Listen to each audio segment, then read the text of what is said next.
Bonjour la débrouille, aujourd'hui on se retrouve pour notre deuxième interview de photographe chez Maison Suette, donc merci à eux de nous accueillir.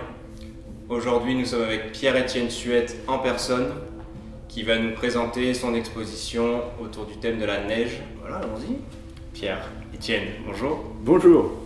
Merci de nous recevoir. Oh bah c'est un plaisir dans ce lieu quand même assez magique. 6 siècles. 14e. Eh oui, c'est du 14e siècle. Ah oui, les fameuses caves artésiennes. Oui. Qui serait la salle du chapitre de l'abbaye de Sainte-Croix, qui est derrière.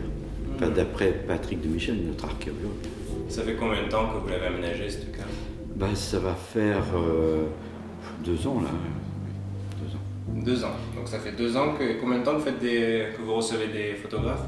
Ou des 1 an et demi. Et l'an dernier, j'ai eu le plaisir d'exposer sur le désert. Sur le Sahara. Nous allons en parler. Pourquoi avoir choisi le thème de la neige? De la neige, parce que c'est la douceur. Ça transforme, ça magnifie les paysages, ça arrondit tout. Et puis cette blancheur, c'est quand même une pureté qui se dépose sur la nature. Et depuis très longtemps, j'ai eu l'occasion d'aller à la montagne, de découvrir ces paysages merveilleux en hiver. Je ne suis pas photographe, j'essaye de vivre des choses intenses. Il y a longtemps, j'ai reçu une parole qui a fait toute ma vie. C'est d'un philosophe ardéchois, Gustave Thibon. Tout ce qui n'a pas goût d'éternité est du temps perdu. Quand on a ça dans son cœur, on essaye justement de vivre ces instants qui sont, ou je ne sais pas, mais ils sont quelque part, et ils ne peuvent pas s'effacer. D'abord, principalement en nous, dans notre cœur. Mais bon. Donc ces instants, ça donne une dimension à ce qu'on vit là. Donc j'ai recherché dans ma vie de vivre ces instants-là. Beaucoup de marches en montagne, et puis dans le désert, en bateau. Petit, notre père avec ma soeur nous lisait beaucoup Saint-Exupéry. J'ai donc appris à piloter des avions.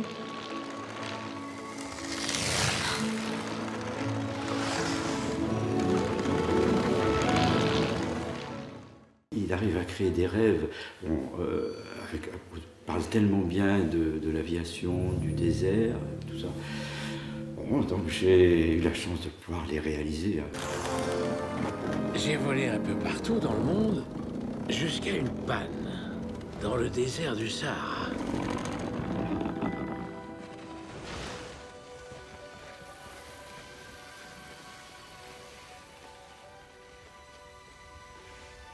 J'ai essayé de vivre des moments forts, merveilleux, de rencontre avec la nature. Quand c'est beau, je prends des photos. Je ne fais pas un voyage pour les photographier, pas du tout.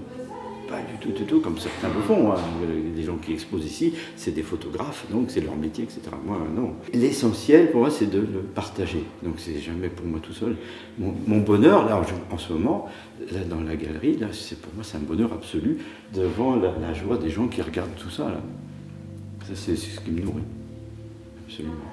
Voilà, donc la neige, parce que c'est vrai, j'ai eu l'occasion de marcher, de vivre par exemple pendant presque 1 an face au Mont Blanc, là, où on a vu les premières photos, là, c'est pris de là. Donc c'est quand même un endroit absolument magique, c'est un des plus beaux panoramas vu du Mont Blanc. Voilà. Après, bon, de beaucoup marcher, de faire du ski de randonnée, d'aller souvent dans ce chalet d'alpage à la Clusaz. L'hiver, c'est 45 minutes à pied, à ski ou en raquette pour arriver là. Oui, il s'appelle le Crève-Tout, il porte bien son nom, parce qu'il faut y arriver là-haut. J'ai perdu mon père, malheureusement, en 3 mois à 46 ans, ça a bouleversé ma vie. Il ne faut pas perdre de temps, on peut partir très vite, un cancer. L'aéroclub venait de se créer là, avec un ancien colonel de Medler à la Bégude, donc avant Céreste, là, qui était encore de l'épopée de l'aviation. Il nous transmettait sa passion. Alors c'était fabuleux. J'ai l'impression que c'était pas Mermoz, mais enfin, c'était le même esprit ou Syntex, c'était la passion du pilotage. Et donc j'ai eu la chance de pouvoir voler. J'ai arrêté pour des raisons écologiques, mais j'ai volé pendant 51 ans. Et principalement en montagne, parce que autour de Carpentras, il y avait que la région des Alpes, on était tranquille. Le reste, c'est très réglementé avec les zones militaires, avec les couloirs aériens. Donc il faut être, pas sous plan de vol, mais par radio à certaines altitudes, on ne fait pas ce qu'on veut du tout. Tandis que là, en montagne, c'était libre. Donc on est allé très très souvent. C'est comme ça qu'avec un ami, on a réalisé ce livre sur le massif des Écrins. Et c'est fabuleux, la Terre vue du ciel, mais c'est absolument extraordinaire. Ce qui est le plus connu, c'est le glacier blanc, au départ du pré de Madame Carle. Et donc la naissance du glacier blanc, c'est à la barre des Écrins, ici, avec le dôme. Et la barre, on est quand même à 4182 mètres, c'est le plus haut sommet. Puis des fois, on a une visibilité énorme. On voyait en même temps donc, la mer et le Mont Blanc. On rentrait de là, c'est époustouflant. Alors maintenant, on va arriver chez nous. Là, je n'ai pas besoin de vous expliquer. Notre Ventoux, qui est un phare, on le voit de partout. Enfin, sur nous, en avion, on le voyait de partout pour atterrir à Carpentras. Voilà. On n'était jamais perdus. En voyant le Mont Ventoux et tout, j'ai fait un peu des recherches et je suis tombé sur Pétrarque, le poète florentin. Il a décrit que lui, ce qu'il a amené à réaliser l'ascension du Mont Ventoux, c'était qu'il était guidé, je cite, uniquement par le désir de voir la hauteur extraordinaire du lieu. Et vous, j'aimerais vous demander, quel désir vous a poussé à entreprendre ces voyages? Et c'est la beauté de cette nature. Puis voir, alors en été, quand il n'y a pas la neige, toute la géologie, tous les glissements de terrain, on voit comme notre planète, là, les plaques ont été pressées. C'est extraordinaire. Des fois, on voit les courbes de niveau, là, toutes les couches de terrain de couleurs différentes selon les roches, etc. C'est très intéressant sur le plan également géologique. La Grande Séolane, juste devant Barcelonnette, et derrière, il y a la station de Pralou, juste derrière, là. Et je l'ai vu qu'une seule fois, ça c'est l'Himalaya, vous voyez. J'ai vu qu'une seule fois plâtré. Plâtré? De neige comme ça, vous voyez. C'est tellement vertical qu'elle ne tient pas. Elle tient même pas. Elle tient pas, oui. Dans le même récit, Pétrarque qui décrit son ascension comme s'étant déroulée non sans grande difficulté, donc comme vous disiez, beaucoup d'efforts pour gravir ces hauteurs. Et il cite un autre poète dont il ne cite pas le nom, et je cite, « Un labeur opiniâtre vient à bout de tout ». Est-ce que vous pouvez nous raconter un épisode difficile dans l'un de vos voyages? Un moment où vous avez peut-être dû redoubler d'efforts, où vous êtes dit là... En bateau, oui, là, par exemple, quand on a ramené le bateau là, de Tromsø à Bodø là, en mars 2010, on a eu 15 jours absolument magnifiques et exceptionnels de naviguer sous un ciel bleu avec les Alpes dans la mer. C'est vraiment les Alpes dans la mer, c'est fabuleux, avec beaucoup de neige là. Mais il fallait qu'on rentre sur la côte, là, à Bodø, donc, et rencontrer le maître de port pour laisser le bateau pendant 3 mois, puis il partait après. Et on a été obligé de naviguer donc de nuit. Et on a eu une tempête, vraiment un coup de vent terrible. Le reste de l'équipage était vraiment très très malade là. Et il faisait très froid, c'était impossible d'être à la barre, de barrer le bateau. Donc on avait un petit peu de moteur, un peu de voile pour le stabiliser et au pilote automatique. Avec mon ami Alain qui était devant l'écran radar et puis les écrans de navigation. Et moi j'étais dehors, il faut quand même assurer une vigie dehors. Il y a des bateaux de pêche la nuit, tout ça. Donc une nuit entière, il y avait un phare là sur la côte. On a mis des heures à arriver. C'était incroyable. Mais quand on est arrivé devant l'entrée du port de Bodø, là, on a eu des rafales à 35 nœuds. Là, on a même perdu une voile de la grande voile. Là.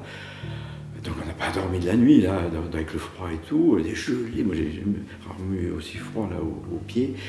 Et on est arrivé, je me suis glissé parce qu'il y avait de la neige sur le quai. Là, pour tenir le bateau, je suis tombé. Là. Et puis une fois qu'on l'a amarré, on s'est écroulé, on a dormi jusqu'à quelques heures. Là c'était un petit peu... Mais c'était bien parce qu'on a vu 15 jours exceptionnels et une nuit d'adrénaline, il faut ça. Pour qu'un voyage, quand même, soit un peu... c'est un petit moment d'éternité, comme vous dites. Oui, un petit moment d'éternité, ouais, exactement, oui, tout à fait. Ouais.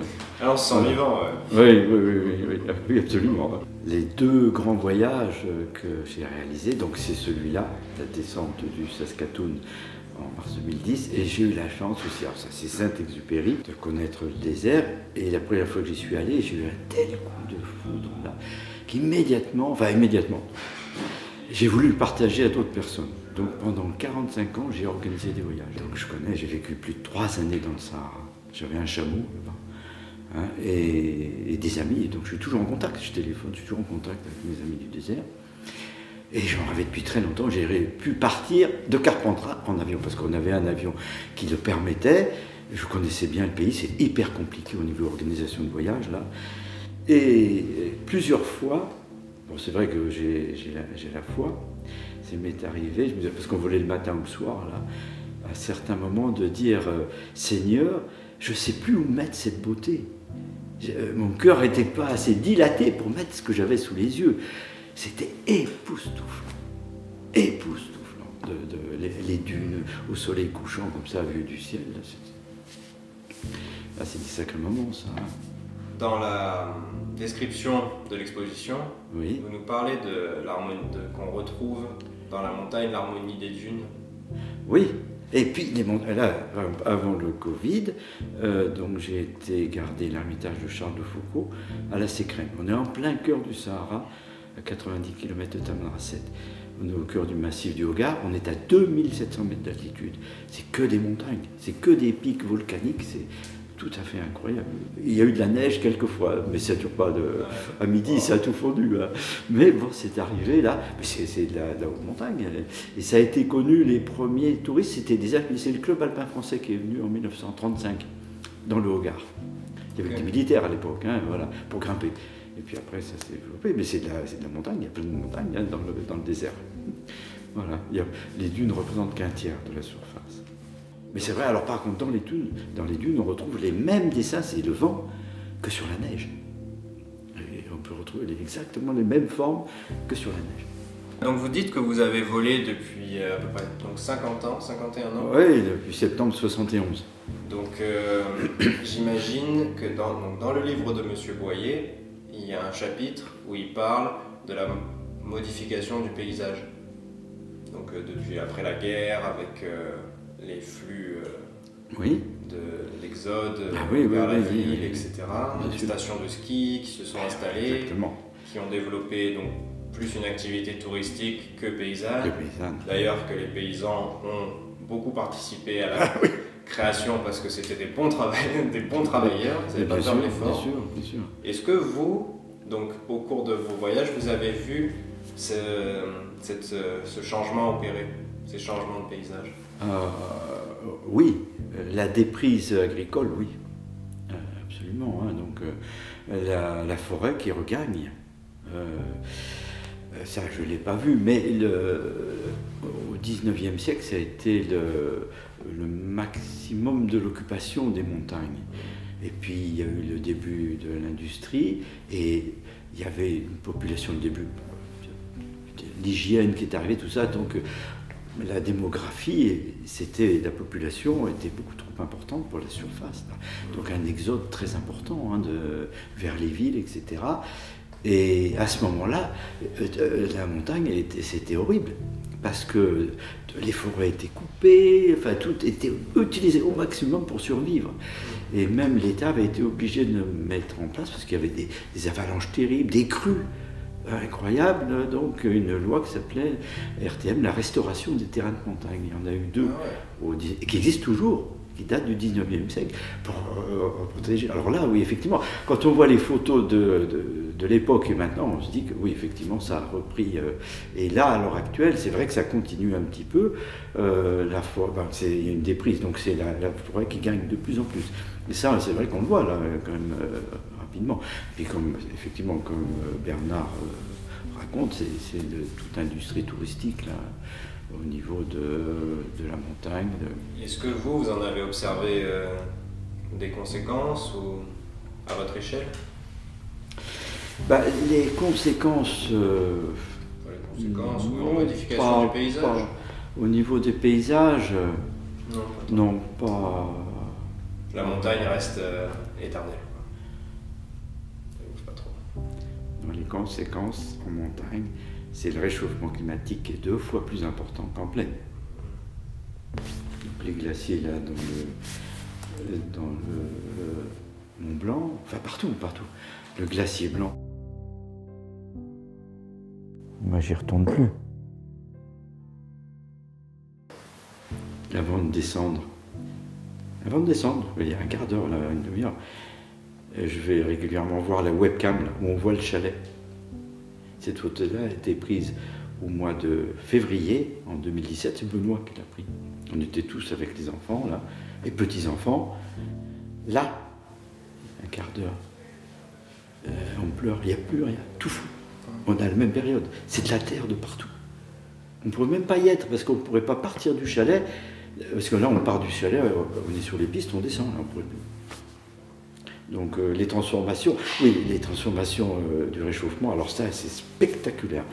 Bon, les transformations, le reste c'est quand même sur du long terme, mais là ça va très très vite, parce que vous voyez, entre 2017 et là, à la même période de l'année, si vous voulez vous chercher l'ordinateur, je vous montre comme c'est en ce moment avec la webcam, ça fait drôle. Hein. Ouais, donc c'est vrai. Puis c'est pas beau, parce que c'est que de la terre partout, enfin, c'est horrible. Donc ça va vite. Autant l'été c'est une merveille, avec les fleurs là, et alors il reste de la neige en face, là sur l'étal, il y a des névés qui restent très très longtemps, c'est le paradis là.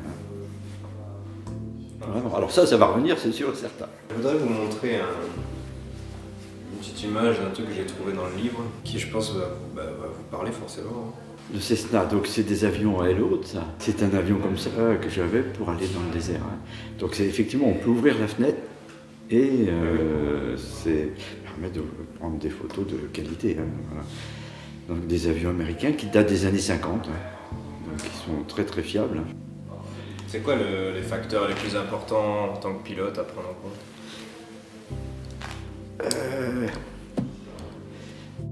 C'est une école d'humilité. Aucun pilote ne se vante. Il faut vraiment être prudent. Hein. Les vols en montagne comme ça, quand on arrive, parce que là on était un petit peu en dehors dans le parc, mais à d'autres endroits, quand il y a on peut s'approcher très très près. Hein. Donc il faut arriver prudemment, savoir au niveau du vent s'il n'y a pas de turbulence, etc. Et puis toujours garder du vide en dessous pour voir si on a un problème. Hop. Donc on peut s'approcher très près de la paroi si on a du vide pour se dégager en dessous.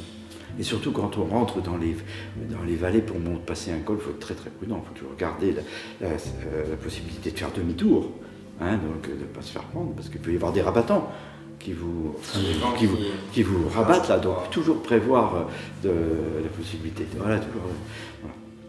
Donc, non, ça demande quand même beaucoup de... À l'aéroclub, je pense qu'à l'aéroclub de Carpentras, avec Yves, on était les seuls à faire des vols en montagne comme ça. Ah ouais? Les gens ont peur de rentrer. D'abord, ils ne connaissent pas trop, donc après, on n'a plus de point de repère. Hein, nous, on était chez nous, on connaissait toutes les vallées, on connaissait tous les coins. Donc voilà. L'avion, c'est la troisième dimension. C'est fabuleux d'avoir la troisième dimension, de monter, descendre. Après des vols comme ça, quand on prend le volant de la voiture, on est... Qu'est-ce qu'on fait? Qu'est-ce qu'on fait avec cette voiture là par terre là? Monsieur Boyer, il décrit que, justement, toujours dans ce vol de septembre 2001, là, au-dessus des écrins, je cite, « Le froid, l'inconfort et l'abandon aux éléments aériens ont opéré en lui une métamorphose. » Est-ce que vous, il y a un moment où je sais pas, vous avez vu la vie différemment après un vol, ou que ça a éveillé quelque chose de différent? Non, j'ai commencé donc tôt, j'avais 24 ans à voler, et j'étais parfaitement à l'aise. Je suis très à l'aise en l'air, peut-être plus à l'aise en l'air sur l'eau que sur terre, je sais pas, mais j'étais dans mon élément, donc non, il n'y a pas eu de métamorphose. Ouais, on a l'impression d'être dans son élément. Moi, en l'air, ou en mer, c'est pareil, je suis sur un bateau, je fais corps. Voilà. J'ai la chance de ne pas avoir le mal de mer, mais voilà, donc je suis à l'aise. Hein. Donc, voilà. Non, je fais corps avec ces éléments-là. Je suis vraiment très, très à l'aise. Je n'ai pas eu de métamorphose. Bon, comme un poisson dans l'eau, comme un exactement. Comme un oiseau dans le ciel. Exactement.